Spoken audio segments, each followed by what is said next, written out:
Hello students, कैसे हैं आप सब। आई होप सभी बढ़िया एंड वेल एंड गुड होंगे। प्रिपरेशन खूब अच्छे से आपकी चल रही होगी।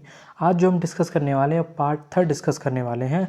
कुछ प्रॉब्लम थी घर पर, यानी कि दिवाली का टाइम है, साफ़ सफाई के चक्कर में लग गए थे, जिसके कारण वीडियोस आपके लिए नहीं आ पा रही थी। लेकिन आज से आपके लिए डेली वीडियो आएंगी। तो आज 2 पार्ट्स को हम कवर कर चुके थे। आज जो कवर करने वाले हैं वो 3rd पार्ट है आपका सॉल्यूशन चैप्टर से। सॉल्यूशन चैप्टर से 3rd पार्ट होने वाला है आपका।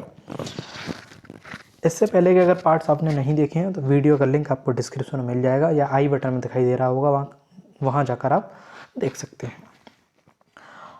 क्वेश्चन नंबर 62 61 तक हम कवर कर चुके थे। 62 की बात करते हैं तो क्वेश्चन नंबर 62 में देखा रखा है आपका। क्वेश्चन नंबर 62 आपका कह रहा है कि इन अ मिक्सचर, एक मिक्सचर जो आपका ए और बी है, कंपोनेंट्स शो नेगेटिव डेविएशन, यानी किसी मिक्सचर में ए और बी जो कंपोनेंट हैं वो नेगेटिव डेविएशन को शो करेंगे। कब? व्हेन पूछा है उसने, तो इसका आंसर क्या हो जाएगा? कब शो करते हैं? जब उनके बीच में अट्रैक्शन कैसा हो? स्ट्रॉन्गर हो। किस किस के बीच में? ए के बीच में और बी के बीच में, जो हम आइडियल सोल्यूशन और नॉन आइडियल सोल्यूशन की कंडीशन में पढ़ते हैं। द interaction between AA यानी the interaction between solute A and the interaction between solvent B, उनके बीच में पढ़ते हैं। तो राइट आंसर क्या हो जाएगा इसका? राइट आंसर है आपका ए इज द करेक्ट आंसर। 63 की बात करते हैं। 63 में क्या दे रखा है? 63 में दे रखा है 25 ml ऑफ अ सोल्यूशन। एक बेरियम हाइड्रोक्साइड का टाइट्रेशन करने के लिए सोल्यूशन ले रहा है 25 ml। उसमें 0.1 मोलर सोल्यूशन ले लिया आपने हाइड्रोक्लोरिक एसिड का। अब उसे टाइट्रेट आप कर रहे हैं किसकी, कितनी वैल्यू के साथ? 35 ml के साथ। तो जो मोलरिटी निकल कर आएगी बेरियम हाइड्रोक्साइड की, हाइड्रोक्साइड सोल्यूशन की, वो कितनी निकल कर आएगी? 0.07। ये ए यानी 63 का ए और 62 का भी ए आपका करेक्ट आंसर रहेगा। 64 क्वेश्चन की बात करते हैं। क्वेश्चन नंबर 64 में क्या दे रखा है? दो लिक्विड्स आपके दे रखे हैं ए और बी एन आइडियल सोल्यूशन। अगर ये आइडियल सोल्यूशन होंगे तो आइडियल सोल्यूशन के होने का कंडीशन क्या होता है हम जानते हैं, क्या रहता है? एंथैल्पी ऑफ मिक्सिंग इज 0, यानी डेल्टा एच इक्वल टू 0। ये हम पढ़ते हैं ना, delta H mixing equal to 0। और क्या पढ़ते हैं हम? Delta V mixing equal to 0। ये तो आइडियली कंडीशन में आती है। नॉन आइडियल में क्या आता है? नॉन आइडियल में हो जाता है नॉट इक्वल टू 0। ठीक है भाई। 64 का क्या आंसर हो जाएगा? 64 का भी A is the correct answer. 65 की बात करते हैं। 65 क्या है कि which one of the following statement is false. इनमें से कौन सा स्टेटमेंट फॉल्स है? तो स्टेटमेंट पढ़ते हैं हम। स्टेटमेंट दे रखा है राउल्ट्स लॉ। राउल्ट्स लॉ का कहना यह है कि वेपर प्रेशर जो होता है किसी भी कंपोनेंट का, वो अपने ही सॉल्यूशन के मोल फ्रिक्शन के क्या होता है? प्रोपोर्शनल होता है। अपने ही मोल फ्रिक्शन के क्या होता है? वो प्रोपोर्शनल होता है। पहला स्टेटमेंट ये है आपका। तो हम जानते हैं भाई ये जो बात कही गई है फर्स्ट ऑप्शन में वो करेक्ट आंसर है। फर्स्ट ऑप्शन में जो बात कही गई है वो आपकी करेक्ट है। सेकंड में पाई इक्वल टू MRT, ये भी सही है आपका, मोलरिटी ऑफ सोल्यूशन होता है। सी बेरियम क्लोराइड के Cl एसिटिक एसिड और सुक्रोज का ऑर्डर दे रखा है 0.1 मोलर के हिसाब से, ये ऑर्डर भी सही है। तो ये 3 ऑप्शन सही हैं। तो गलत क्या हो जाएगा आपका? D is the correct answer. गलत पूछा हमने तो गलत जो होगा वही गलत है। 66 क्वेश्चन की बात करते हैं। Equimolar solution in the same solvent will be. Equimolar solution होंगे अगर सेम सॉल्वेंट में तो वो क्या देंगे? तो 66 का क्या देंगे? सेम बॉइलिंग पॉइंट के साथ सेम फ्रीजिंग पॉइंट वो देना स्टार्ट कर देंगे, यानी B is the correct answer. 67 में क्या पूछा गया? 67 में पूछा गया आपसे the glucose solution. Glucose solution जब इंजेक्ट किया जाता है ब्लड स्ट्रीम में तो ब्लड इटसेल्फ अपने आप को सेम कर लेती है। किसकी वजह से? अपने आप में सेम स्वयं बन जाती है। वो कौन सी बन जाती है? 67 की बात करेंगे तो ऑटोमेटिक प्रेशर अपने आप को सेम कर लेता है ब्लड में। Question number 68 the most commonly used artificial semi permeable membrane is chemically, यानी इनमें से ज़्यादातर कौन सा यूज होता है artificially semi permeable membrane chemically? कौन सा यूज होता है? तो 68 की बात करेंगे कॉपर फेरोसाइनाइड बहुत ज़्यादा यूज आपका किया जाता है। 69 की बात करें तो 69 में क्या दे रखा है? Mixture of ethyl alcohol. एक मिक्सचर आपको दे रखा है इथाइल एल्कोहल का। इथाइल एल्कोहल का एक मिक्सचर आपके पास गिवन है एंड प्रोपाइल एल्कोहल का, और प्रोपाइल एल्कोहल का गिवन है आपके पास। ठीक है भाई। उसका वेपर प्रेशर दे रखा है मैं 290 mm, Hg एट 300 केल्विन पर। तो पार्शियल वेपर प्रेशर है प्रोपाइल एल्कोहल का, वो कितना दे रखा है आपको 200 mm Hg।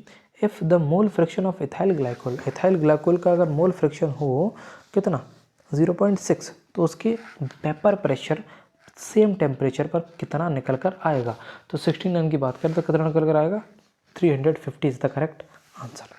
क्वेश्चन नंबर 70 क्या बोल रहा है, क्वेश्चन नंबर 70 बोल रहा है कि अगर 80 डिग्री सेल्सियस पर वाटर वेपर प्रेशर दे रखा है किसी भी लिक्विड ए का 520 mm, अगर प्योर लिक्विड बी का आपको वेपर प्रेशर दे रखा है इतना, यानी कि 1000 mm Hg, अगर उसका मिक्सर सोल्यूशन बनाया जाए ए और बी को और उसको बॉयल किया जाए 80 डिग्री सेल्सियस पर, किस में 1 एटमॉस्फेरिक प्रेशर पर, तो जो अमाउंट निकल कर आएगा ए का मिक्सचर के अंदर वो कितना होगा 70 का कितना होगा आपके 50 mole percent is the correct answer. 71 की बात करते हैं। तो वेपर प्रेशर आपको दे रखे हैं वाटर के 20 डिग्री पर और ग्लूकोज दे रखा है आपको 18 ग्राम, उसको जब ऐड किया जा रहा है यानी ग्लूकोज को ऐड किया जा रहा है 178.2 ग्राम ऑफ वाटर के साथ 20 डिग्री सेल्सियस पर, तो वेपर प्रेशर जो निकल कर आएगा उसका रिजल्टिंग सोल्यूशन क्या होगा, तो रिजल्टिंग सोल्यूशन जो निकल कर आएगा वो होगा आपका ए 0.175 mm Hg। क्वेश्चन नंबर 72, एक 1.5.2 मोलर एक्वा सोल्यूशन दे रखा है मिथाइल अल्कोहल का और CH3OH को सप्लाइड वो किया जा रहा था। मोल फ्रिक्शन जो मिथाइल अल्कोहल का बनकर आएगा किसी भी सोल्यूशन में वो कितना बनकर आएगा, तो उसका बनकर जो आएगा वो बनकर आएगा आपका C is the correct answer 0.086। Next देखिए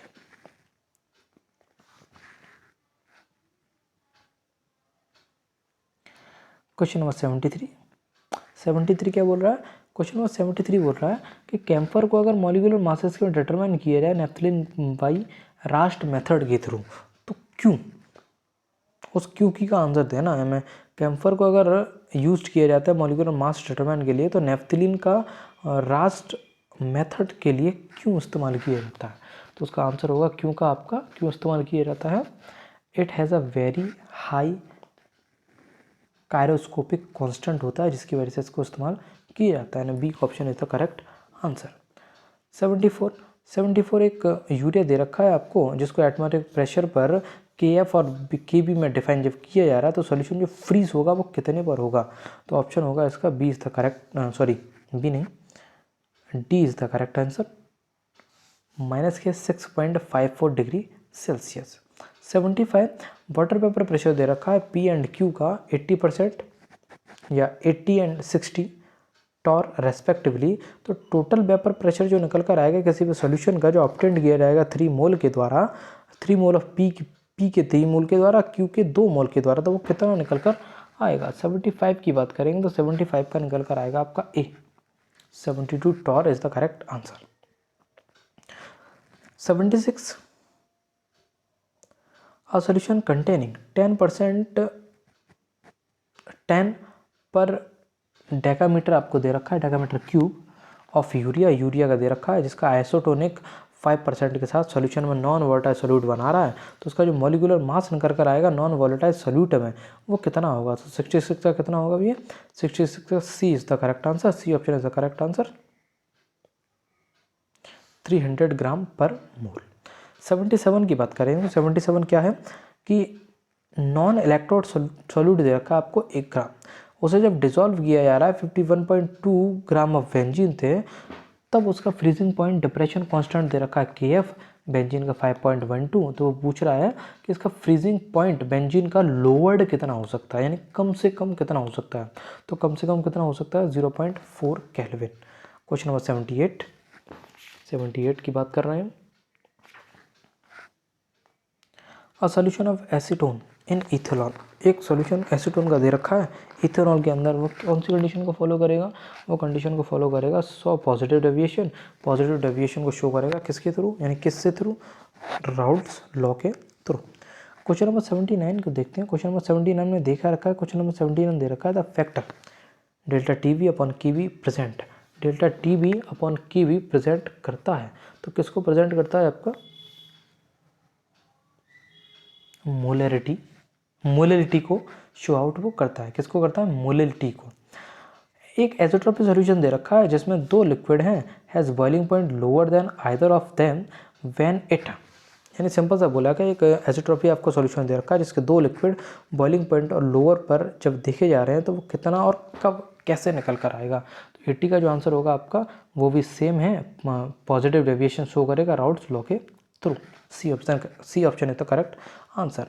क्वेश्चन नंबर 82 में दे रखा है कि ओस्मोसिस के दौरान flow of water through a semi permeable membrane is, यानी ऑस्मोसिस के दौरान जो वाटर जो फ्लो करेगा सेमी परमेबल करेगा मेम्ब्रेन के थ्रू, क्यों, यानी उसका आंसर बताना है इनमें से कौन सा ऑप्शन आपका करेक्ट आंसर है। तो 81 का बात करेंगे तो 81 का D is the correct answer. From both side of semi permeable membrane with unequal flow rates, दोनों तरफ कैसी रहेंगी? अनइक्वल फ्लो रेट रहेंगे, इक्वल फ्लो रेट नहीं रहेगी आपकी। क्वेश्चन नंबर 82 में क्या दे रखा है? एक मोल ग्लूकोज का आपको सॉल्यूशन दे रखा है 0.1 m और आपका यूरिया का दे रखा है 0.1 m। तो उसने पूछा है कि इनमें से कौन सा स्टेटमेंट करेक्ट है। तो 82 की बात करेंगे तो 82 का A is the correct option. There will be no net movement across the membrane, उनके मेम्ब्रेन के बीच में कोई भी नेट मूवमेंट पार करते हुए नहीं दिखेगा। रिलेशनशिप बिटवीन ऑस्मोटिक प्रेशर और यूरिया में अगर पाई के थ्रू देखा जाए रिलेशन तो कितना होगा? तो 83 की बात करेंगे, इसका भी आपका A is the correct answer. Pi 2 is greater than pi 1 is greater than pi 3। अब क्वेश्चन नंबर लास्ट दे रखा है आपको 84 पे बोल क्या रहा है वो उसको 84 वो बोल रहा है कि 200 ml एक्वा सॉल्यूशन आपको दे रखा है जो प्रोटीन कंटेन कर रहा है 1.26 की। तो जो ऑस्मोटिक प्रेशर निकल कर आएगा सॉल्यूशन का 300 केल्विन पर फाउंड करके बताना है उस मोलर मास प्रोटीन का मोलर मास बताना है। तो उस प्रोटीन का जो मोलर मास निकल कर आएगा वो क्या होगा?